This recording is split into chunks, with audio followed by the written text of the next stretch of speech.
Meu namorado era um doce, um verdadeiro príncipe. Porém, depois do casamento ele mudou para pior. E agora, parece que estou pisando em ovos com ele. Mas um anjo apareceu e me salvou. O barulho suave das ondas quebrando na praia deveria ser a trilha sonora do momento mais feliz da minha vida.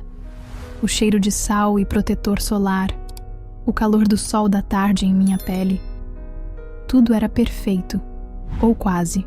Eu olhei para o lado, para o homem com quem tinha me casado há apenas 3 dias, Ricardo.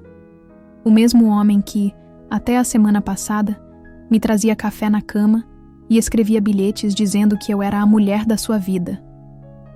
Agora seu rosto não tinha o sorriso bobo de apaixonado que eu tanto amava. Estava sério, concentrado, como um empresário prestes a fechar um negócio. Então, meu amor, você vai fazer o que eu te pedi? Ele disse, sem tirar os olhos do mar azul de Porto de Galinhas. A palavra pedi soou estranha, quase como uma ordem disfarçada. Meu estômago gelou, um nó se formando bem no meio da minha barriga. Ricardo, a gente pode falar sobre isso depois? Estamos na nossa lua de mel. Eu só queria aproveitar. Ele finalmente virou o rosto para mim. Seus olhos, que antes me olhavam com adoração, agora pareciam me avaliar. Laura, meu bem, é exatamente por isso que estou falando. É para o nosso futuro. Quero começar nossa vida juntos do jeito certo, com organização. Que organização? Perguntei, sentindo minha voz um pouco mais trêmula do que eu gostaria. Você quer que eu pegue um empréstimo alto, e coloque o dinheiro todo na sua conta. Que tipo de organização é essa? Lembro-me de como ele era antes. Ricardo era a personificação de um príncipe encantado. Ele abria a porta do carro, puxava a cadeira para eu sentar, me elogiava na frente dos amigos e da minha família. Quando fiquei doente, ele passou 3 noites em uma poltrona desconfortável ao lado da minha cama, apenas para ter certeza de que eu estava bem. Minha mãe o adorava. Minhas amigas diziam que eu tinha tirado a sorte grande. E eu acreditava. Eu acreditei em cada palavra, em cada gesto. O pedido de casamento foi em um jantar romântico, com direito a violino e um anel que era exatamente o que eu sonhava. Eu chorei de felicidade, mal conseguindo acreditar que aquele homem tão perfeito queria passar o resto da vida comigo. Agora, na nossa lua de mel, esse mesmo homem me olhava com uma frieza que eu nunca tinha visto. Laura, vamos ser sinceros, ele disse, baixando o tom de voz, como se estivesse me contando um segredo. Você não é muito boa com dinheiro. Lembra daquela vez que você parcelou aquela bota em 10 vezes? E quando comprou aquele curso online que nunca terminou? Cada palavra era uma pequena pontada no meu peito.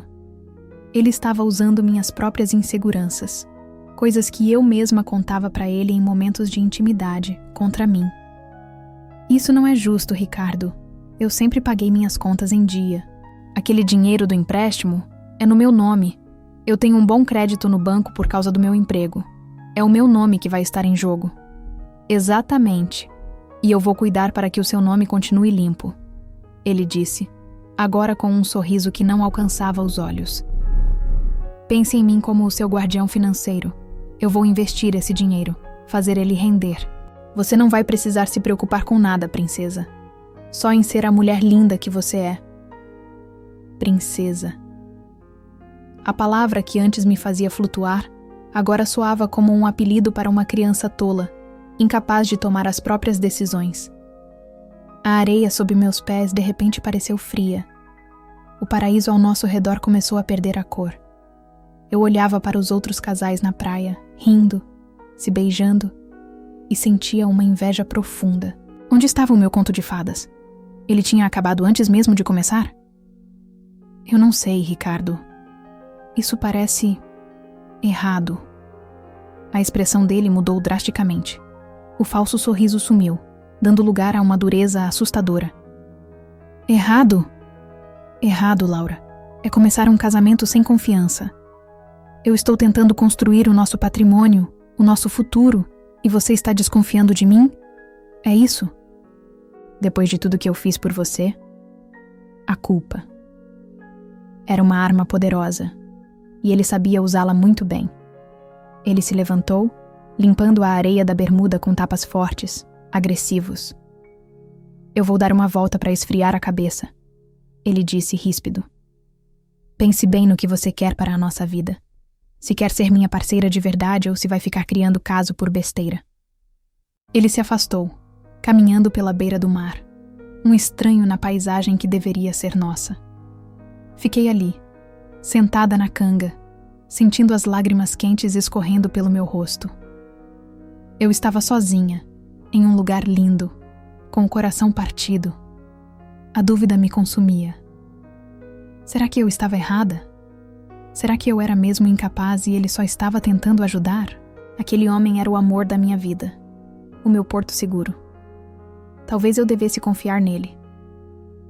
Naquela noite, o clima no quarto do hotel era pesado. Ele mal falou comigo. Apenas ligou a televisão e ficou assistindo a um jogo de futebol, como se eu não existisse. A distância entre nós na cama parecia um abismo. Eu queria consertar as coisas. Queria de volta o meu Ricardo, o meu príncipe. Tudo bem, sussurrei no escuro, depois que ele desligou a TV. Eu faço um empréstimo. Senti a cama se mexer quando ele se virou para mim. No escuro, não pude ver seu rosto, mas senti sua mão no meu cabelo. Eu sabia que você ia entender, meu amor, ele disse, a voz suave novamente. Você vai ver.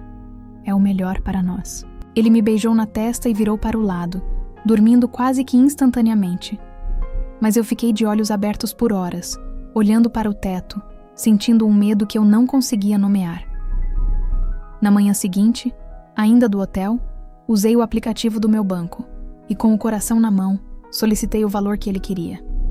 O dinheiro caiu na minha conta em poucos minutos. Transfere para mim agora, ele disse, olhando por cima do meu ombro, enquanto eu tomava meu café. Eu obedeci. Digitei os dados da conta dele, o valor total, e apertei confirmar. Vi o comprovante aparecer na tela. Meu saldo, que tinha as economias de uma vida inteira de trabalho, agora estava zerado, e eu ainda devia uma quantia assustadora ao banco. Ele sorriu, um sorriso genuíno dessa vez. Pegou o celular dele, checou o aplicativo do banco e me deu um beijo estalado na bochecha. Viu só como é fácil quando a gente confia um no outro? Agora sim, estamos começando nossa vida. Vem, vamos aproveitar o último dia nesse paraíso. Ele me puxou pela mão animado, mas para mim, o paraíso já tinha se perdido. E enquanto eu caminhava ao lado dele, com um sorriso forçado no rosto, eu só conseguia pensar em uma coisa. Com quem eu tinha me casado, de verdade. A volta da lua de mel foi como acordar de um sonho e cair em um pesadelo. Aquele paraíso tropical, que deveria ser o cenário das nossas melhores memórias, tornou-se o marco zero da minha nova realidade. O Ricardo carinhoso e atencioso do namoro desapareceu completamente, dando lugar a um homem controlador e irritadiço que parecia ter prazer em me diminuir. A nossa casa, que eu decorei com tanto amor, pensando em cada detalhe para ser o nosso ninho, virou um campo minado. Eu vivia com a sensação constante de que, a qualquer momento, eu poderia dizer ou fazer algo errado e detonar uma explosão. Tudo começou com coisas pequenas. A toalha molhada em cima da cama. O copo fora do lugar. O jantar que, segundo ele, estava com um pouco de sal a mais. Eram críticas disfarçadas de conselhos para o nosso bem. Meu amor, você precisa ser mais cuidadosa.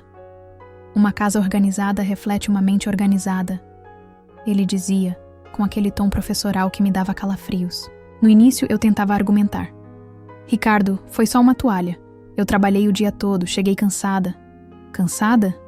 Laura, eu também trabalho. E muito. A diferença é que eu consigo manter minhas coisas em ordem. Não é pedir muito, é? Só um pouco de capricho. Estou tentando te ajudar a ser uma dona de casa melhor. Dona de casa. Eu tinha um emprego, uma carreira. Eu era analista em uma empresa de logística. Tinha responsabilidades. Liderava uma pequena equipe. Mas para ele, meu papel parecia se resumir a manter a casa impecável e servi-lo. O dinheiro do empréstimo, que deveria ser nosso, nunca mais foi mencionado. Quando eu perguntava, a resposta era sempre a mesma. Está investido, querida. Não se preocupe com isso. Assuntos de dinheiro são complicados. Deixam você ansiosa. Deixa que eu cuido dessa parte. A ansiedade, na verdade, vinha dele. Vinha do medo de sua próxima crítica, do seu próximo surto de raiva. Eu comecei a me policiar o tempo todo. Checava a casa 3, 4 vezes antes de ele chegar do trabalho. A pia tinha que estar seca, as almofadas alinhadas. O cheiro do jantar deveria estar agradável. Era exaustivo. Eu me sentia como uma atriz em um palco, desempenhando o papel de esposa perfeita. E o único espectador era um crítico implacável. A rebelião começou de forma silenciosa. Um dia, ele reclamou que eu não tinha passado a camisa social dele do jeito que ele gostava. Tinha uma pequena marca do ferro perto da gola. Poxa, Laura, eu tenho uma reunião importante amanhã. Vou chegar parecendo um relaxado. Custa fazer as coisas direito? Naquela noite, eu não disse nada. Apenas peguei a camisa, coloquei na tábua de passar e, de propósito, deixei o ferro quente escorregar por uma fração de segundo, criando uma mancha amarelada e inconfundível bem no meio do peito da peça. Na manhã seguinte, quando ele foi se vestir, soltou um palavrão. O que é isso? Você queimou a minha camisa favorita. Eu fiz a melhor cara de inocente que consegui. Nossa, meu amor, me desculpa. Eu estava tão cansada ontem. Devo ter me descuidado. Mas não se preocupe, você tem tantas outras. O olhar que ele me lançou foi de pura fúria. Ele sabia. Eu sabia que ele sabia. Mas ele não podia provar. Foi uma pequena vitória. Um ato minúsculo de sabotagem que me deu uma faísca de poder. E eu gostei da sensação. Comecei a fazer pequenas coisas. Esquecia de comprar o iogurte da marca que ele gostava.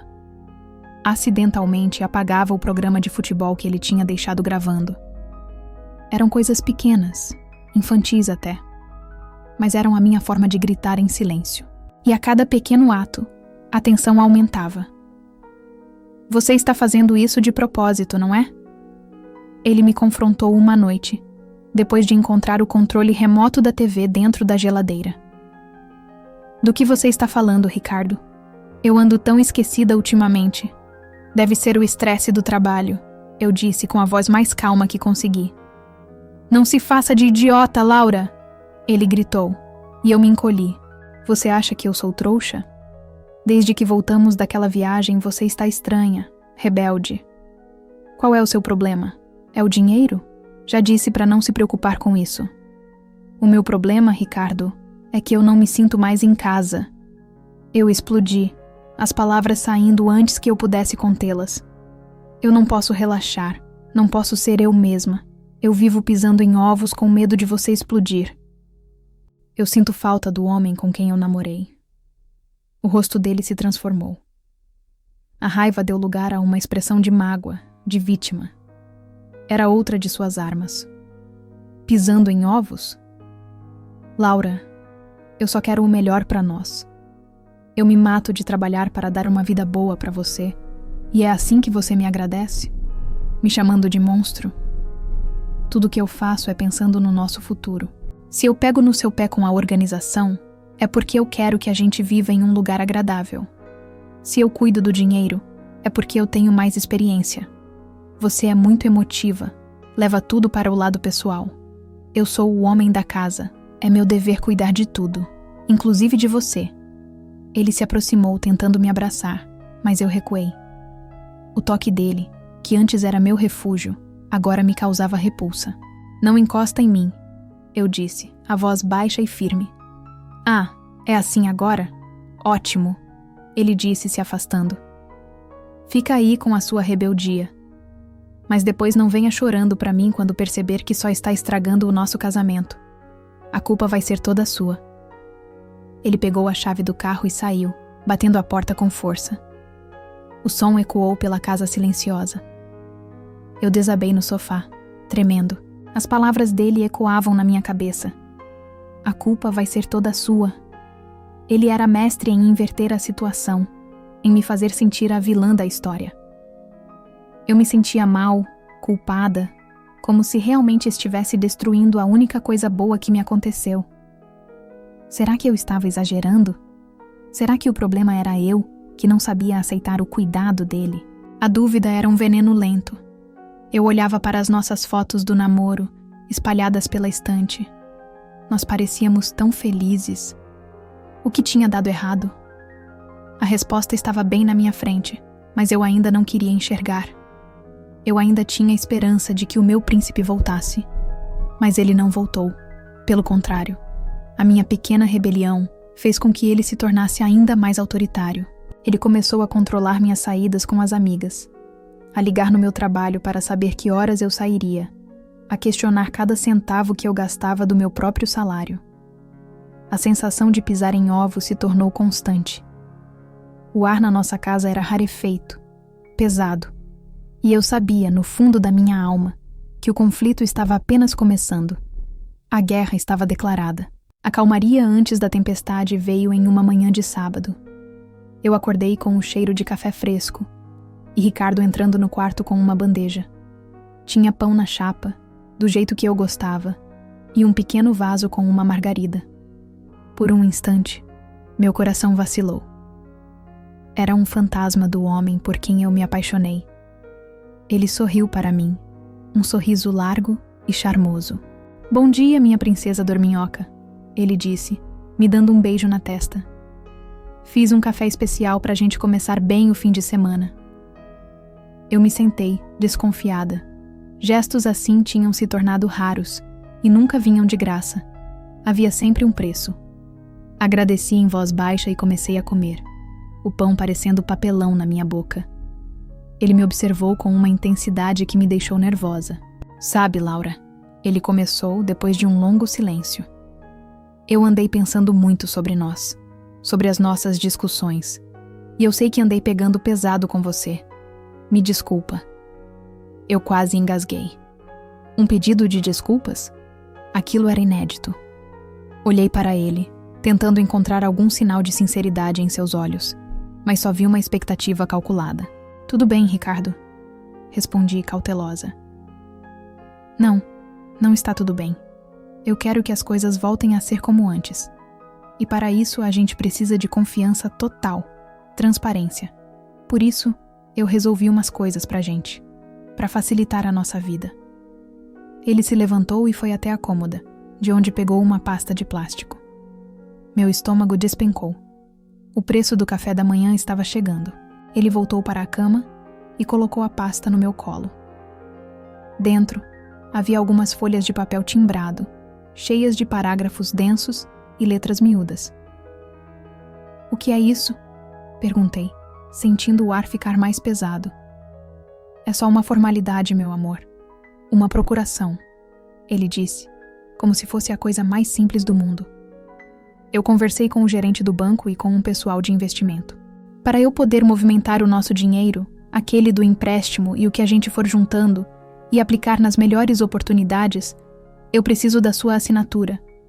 É para o nosso futuro render mais. Assim, você não precisa se preocupar com nada, nem ir ao banco, nem ler contratos chatos. Eu resolvo toda a burocracia. É um jeito de eu cuidar de você, entende? Eu folheei os papéis. As palavras plenos poderes, irrestrito, irrevogável, saltavam aos meus olhos, mesmo que eu não entendesse completamente o jargão jurídico. Eu entendi o essencial. Ele não queria apenas o dinheiro do empréstimo. Ele queria tudo. Meu salário, minhas economias, meu futuro, o controle total. Aquele café da manhã não era um gesto de paz. Era o queijo na ratoeira. O pânico subiu pela minha garganta, frio e amargo. Minha mente entrou em parafuso. Se eu dissesse não, ele explodiria. A máscara de bom moço cairia e o monstro apareceria. Ele me acusaria de desconfiança, de sabotar o casamento, e a pressão seria insuportável.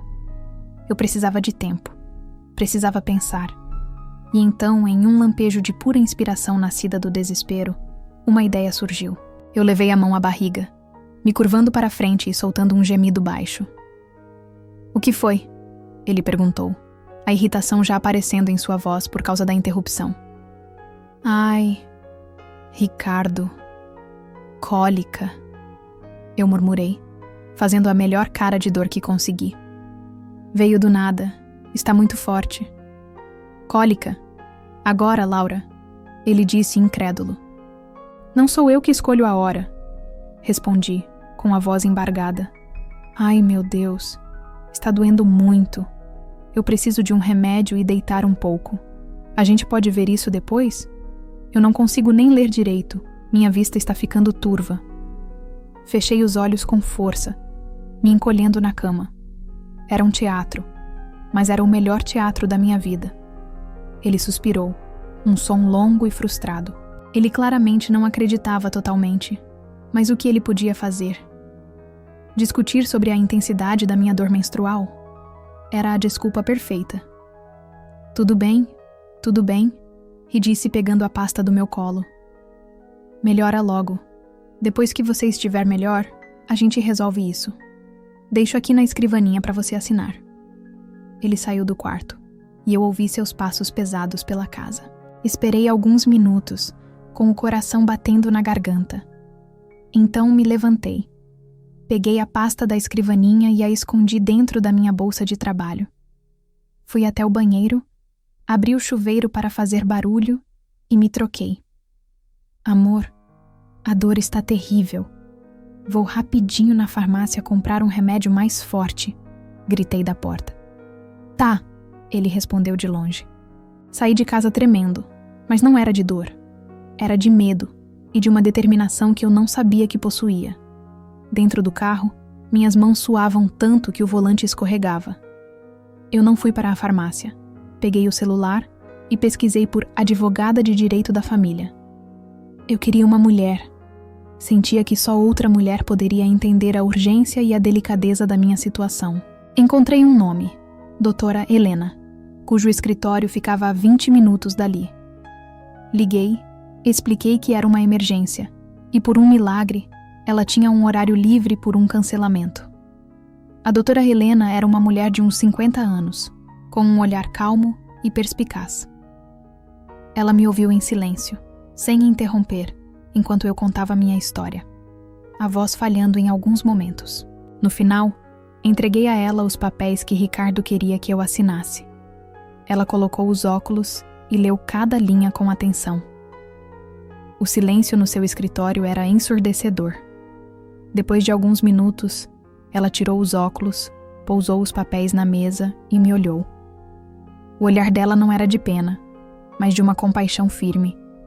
Ela era o anjo que eu precisava. Minha querida, ela começou, com a voz suave, mas firme como aço. Ainda bem que você não assinou isso. Ainda bem que veio aqui. É tão ruim assim? Perguntei já sabendo a resposta. É pior, ela disse direta. Isso é uma procuração de plenos poderes, gerais e irrestritos.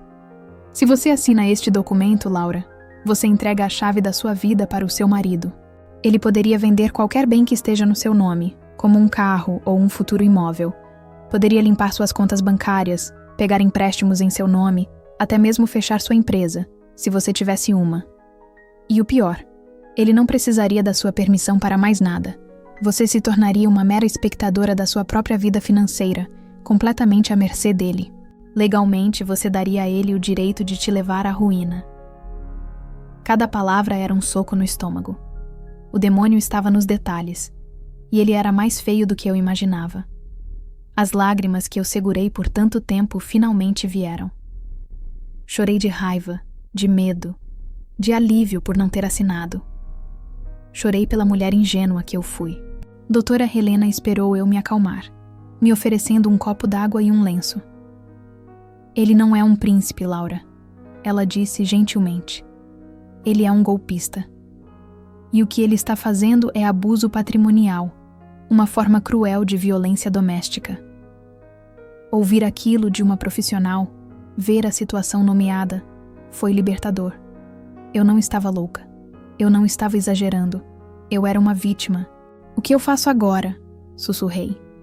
Um pequeno sorriso surgiu no canto dos lábios da doutora Helena. Agora, nós vamos usar a arrogância dele contra ele. Ele te acha incapaz, certo? Ele tem certeza de que você vai assinar. E é exatamente essa certeza que vai ser a ruína dele.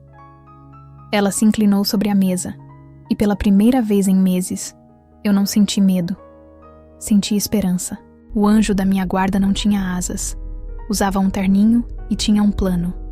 Um plano de vingança. Saí do escritório da doutora Helena sentindo o chão firme sob meus pés pela primeira vez em meses. O medo ainda estava lá, um zumbido baixo no fundo da minha mente. Mas ele não me paralisava mais. Agora, ele era combustível. Eu não era mais uma vítima à deriva. Eu era uma mulher com uma missão. Em casa, o teatro continuou. Encontrei Ricardo no sofá, exatamente onde o deixei. Conseguiu o remédio? Ele perguntou sem tirar os olhos da TV. Sim, respondi, com a voz fraca. Vou tomar e deitar um pouco.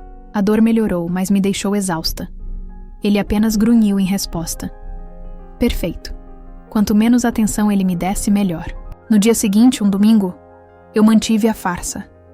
Fiquei a maior parte do tempo no quarto, agindo como se estivesse me recuperando. Doutora Helena já tinha me enviado por e-mail os documentos do divórcio, preparados de forma a parecerem o mais simples e inofensivos possível. Apenas algumas páginas, com a página da assinatura parecendo idêntica à da procuração. Imprimi tudo na gráfica perto do meu trabalho na segunda-feira de manhã, sob o pretexto de que precisava imprimir relatórios. Meu coração martelava a cada página que saía da impressora. A noite de segunda-feira foi a noite do ato final. Esperei que ele chegasse do trabalho e jantasse. Eu preparei seu prato favorito. Servi com um sorriso contido, o sorriso de uma esposa submissa, que finalmente entendeu o seu lugar. Ele adorou. A arrogância dele o deixava cego. Depois do jantar, enquanto ele estava relaxado e satisfeito, eu respirei fundo e comecei. Ricardo, chamei da mesa de jantar. Eu estou me sentindo melhor. Se você quiser, podemos assinar aqueles papéis, para resolver isso de uma vez. Os olhos dele brilharam. Era a música que ele queria ouvir. Ótimo, meu amor. Que bom que você está sendo sensata, ele disse, se levantando e indo buscar a pasta na escrivaninha do quarto, onde ele a tinha deixado. Enquanto ele estava fora da sala, minhas mãos se moveram com uma velocidade que nem eu sabia que tinha.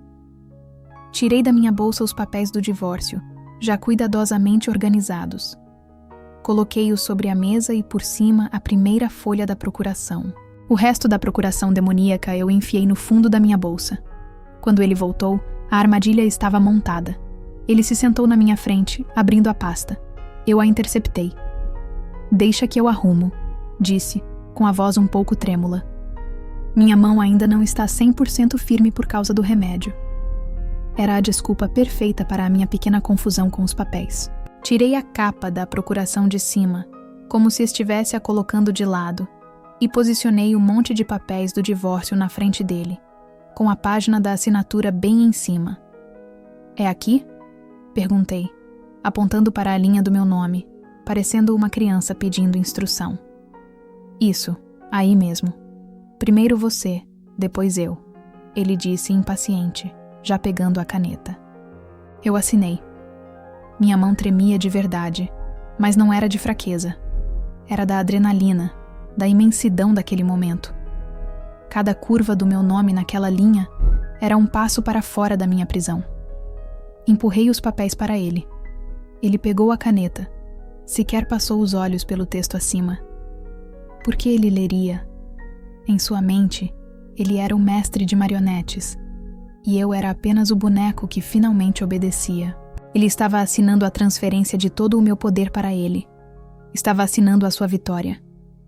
O som da ponta da caneta dele arranhando o papel foi o som mais doce que eu já ouvi na vida. Era o som da minha liberdade. Ele assinou seu nome com um floreio, um gesto de pura presunção. Pronto, ele disse, empurrando os papéis de volta para mim com um sorriso triunfante. Viu só?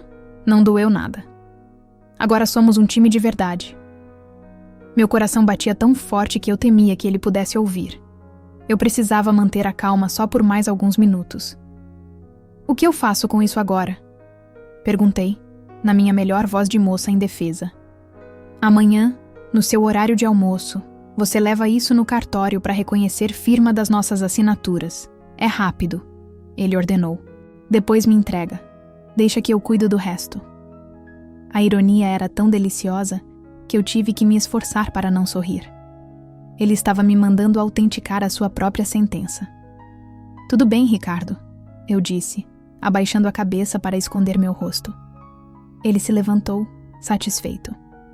Ótimo. Eu vou sair para tomar uma cerveja com os rapazes. Comemorar nosso futuro. Ele me deu um beijo rápido na cabeça. O beijo de um dono em seu animal de estimação. Pegou as chaves e saiu assobiando. No instante em que ouvi a porta da frente bater, eu me transformei. A mulher fraca e doente desapareceu. Peguei os papéis assinados. O meu alvará de soltura assinado por ele mesmo. Coloquei-os cuidadosamente em uma pasta dentro da minha bolsa, que já estava pronta com alguns itens essenciais. Não olhei para trás. Não peguei roupas, nem fotos, nem nada que me lembrasse daquela vida. Eu só queria sair. Fui direto para o escritório da doutora Helena, que me esperava, mesmo sendo tarde da noite. Entreguei a ela os papéis. Ela os verificou e depois olhou para mim, com um sorriso de imenso orgulho. Parabéns, Laura. Você foi extraordinariamente corajosa, ela disse. Pode deixar. O advogado dele vai cuidar do resto. Nos dias que se seguiram, fiquei em um pequeno apartamento alugado, com o celular desligado. O silêncio era glorioso. Uma semana depois, recebi a ligação da doutora Helena. Ele foi oficialmente notificado hoje, ela disse. Pelo que soube, o choque foi total. Ele não entendeu como pôde ter assinado os papéis do divórcio consensual. Me abrindo mão de qualquer coisa sua e ainda tendo que arcar com as custas do processo. Eu fechei os olhos e, pela primeira vez, respirei fundo sem sentir nenhum peso no peito. A vingança não foi um grito, foi um sussurro. Não foi uma briga, foi um ato de inteligência. A maior arma dele era me subestimar, me ver como fraca e incapaz. E foi exatamente isso que o derrotou.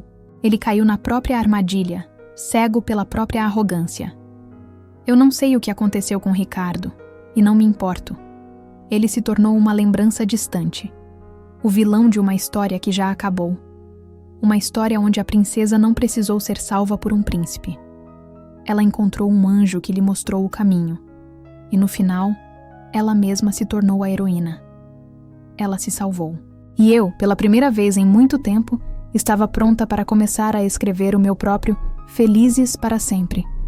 Sozinha, livre e, finalmente, em paz. Muito obrigado por assistir. Comente seu nome e de que parte do Brasil você é.